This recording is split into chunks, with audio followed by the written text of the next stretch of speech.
माननीय सभापति महोदय, 3 घंटे वित्त मंत्री जी ने बजट पढ़ा और हर कोई सदस्य इस उम्मीद में बैठा था कि अब कुछ ना कुछ उनके लिए घोषणा होगी, उनके सेक्टर को मिलेगा, इस राजस्थान को नया कुछ मिलेगा।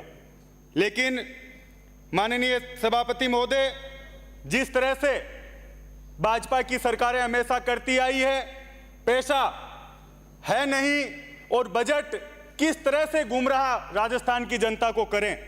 3 घंटे पढ़ा और उसमें से सिर्फ यही समझ में आया कि 20 हैंडपंप एक विधानसभा को मिलेंगे, बाकी सब कुछ गोल कर दिया, जो कि हमेशा प्रवृत्ति रही है।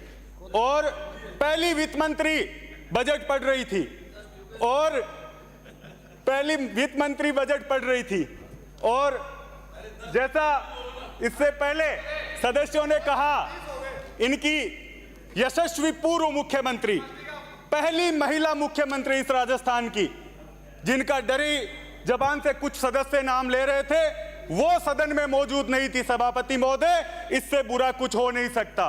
और मेरे से पूर्व सदस्य ने कहा कि कबीरा का एक दुआ पढ़ा कि 2 पार्टों के बीच में जो आ गया वो बचा नहीं, लेकिन आपके तो पार्ट 3-3 हो रहे हैं। आप जरूर बच के रहना, किसी पार्ट के नीचे आप लोग नहीं आ जाएं। सभापति महोदय, इस बजट में सिर्फ मोदी जी और भजन लाल जी, इन 2 शब्दों के अलावा मुझे लगता है कि कुछ भी इस राजस्थान की जनता के लिए नहीं था। माननीय सभापति महोदय, शिक्षा को लेकर बजट जो हमेशा से एक इस राजस्थान के लिए एक अच्छी मिसाल पेश हुआ, उस बजट में शिक्षा का नाम ही हटा दिया गया, उसको युवा विकास एवं कल्याण के साथ शामिल कर दिया गया। 1 लाख नौकरियों की घोषणा आप लोगों ने की और उसमें से कोई वर्गीकरण इस राजस्थान की जनता के सामने इस सदन में आपने नहीं रखा। आपने ये नहीं बताया कि इन 1 लाख नौकरियों में आप संविदा पे देंगे, नरेगा में लगाएंगे, शिक्षा विभाग में लगाएंगे, चिकित्सा में लगाएंगे।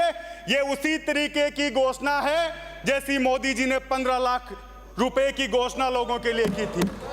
तो ये इस तरीके की एक जो चाल चरित्र भारतीय जनता पार्टी का रहा है कि गुमराह जनता को कर दो, 1 लाख नौकरियां देंगे, उसका वर्गीकरण भी तो बताते कि इस विभाग में देंगे, अब देंगे, कब देंगे।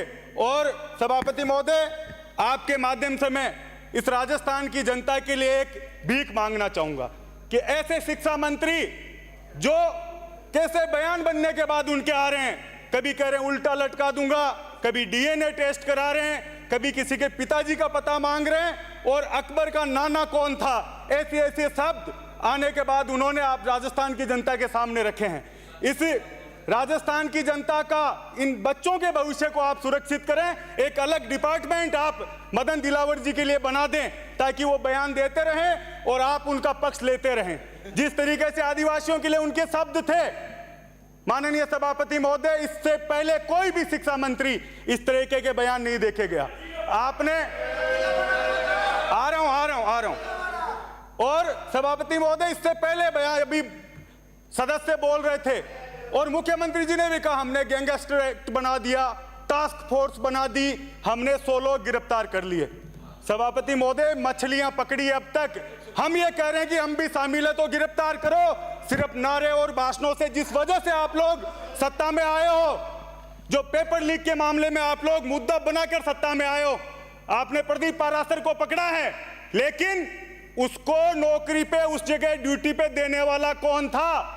और मुझे पता है कि वहां तक आपकी जांच नहीं जाएगी, क्योंकि आरएलडी केंद्र में आपके साथ सत्ता में आपकी भागीदार हैं। तो सभापति महोदय, न्याय जो वादे आप लोग करके आए हो, जो लोग नारे आप लोग देकर आए हो, उन पर भारतीय जनता पार्टी काम करे। सभापति महोदय, इस बजट को वित्त मंत्री जी और मुख्यमंत्री जी खड़े होकर राजस्थान की जनता से माफी मांगकर शुरू करते तो मैं समझता हूं कि वो न्याय इस जनता के साथ करते।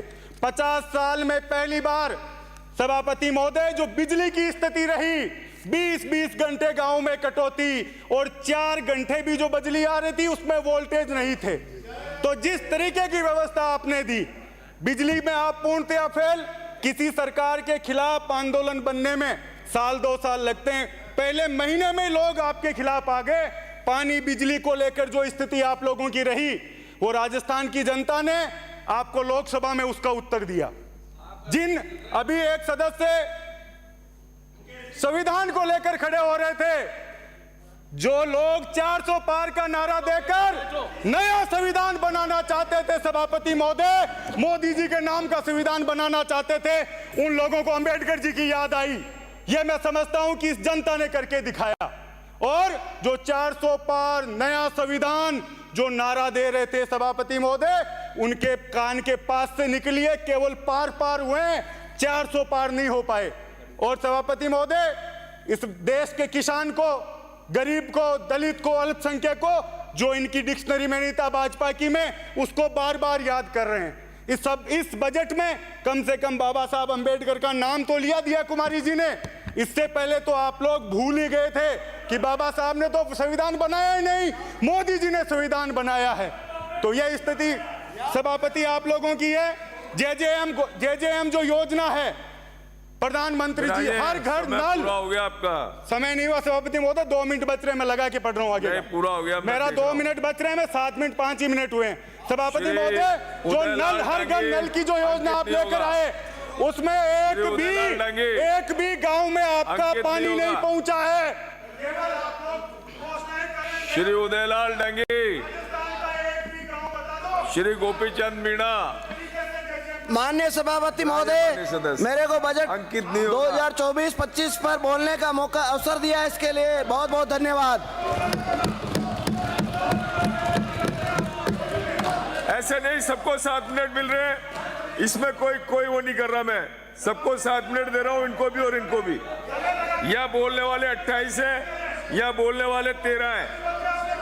अब राजी सदस्य, ऐसे नहीं होता। आप बोलिए, आपका समय प्रारंभ हो माननीय गया। सभापति महोदय, मेरे को बजट 2024-25 पर बोलने का सब बढ़िया बोल आपने रहे हैं। अवसर दिया, अब भी इसके लिए बहुत बहुत बुलवाना धन्यवाद।